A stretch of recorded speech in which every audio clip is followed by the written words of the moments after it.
1 cup ரவை எடுத்து mixie ஜாரில் வந்து சேர்த்துக்கலாங்க. சேர்த்துட்டு 1 கப்பு ரவைக்கு 3/4 கப்பு சர்க்கரை வந்து சேர்த்துக்கிறேன். சேர்த்து பவுடர் பண்ணி எடுத்துக்கலாம்.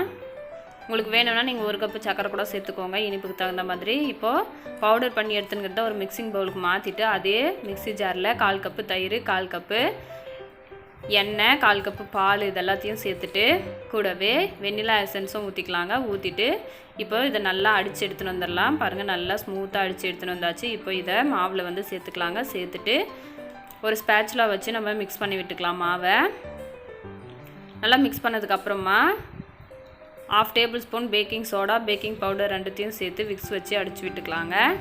அடித்ததுக்கப்புறமா இப்போ கேக் பேனில் எண்ணெய் அப்ளை பண்ணிட்டு நம்ம ரெடி பண்ணி வச்சுருக்கிற மாவில் டூட்டி ஃப்ரூட்டி கொஞ்சம் சேர்த்து மிக்ஸ் பண்ணதுக்கப்புறமா இப்போ மாவு வந்து ஊற்றிக்கலாங்க. ஊற்றிட்டு குக்கர் வந்து நான் நல்லா ஹீட் பண்ணி வச்சுருக்கேன். ஹீட் பண்ணி வச்சுருங்கிற குக்கரில் இப்போ நம்ம இந்த மாவை வந்து எடுத்து வச்சுக்கலாம்.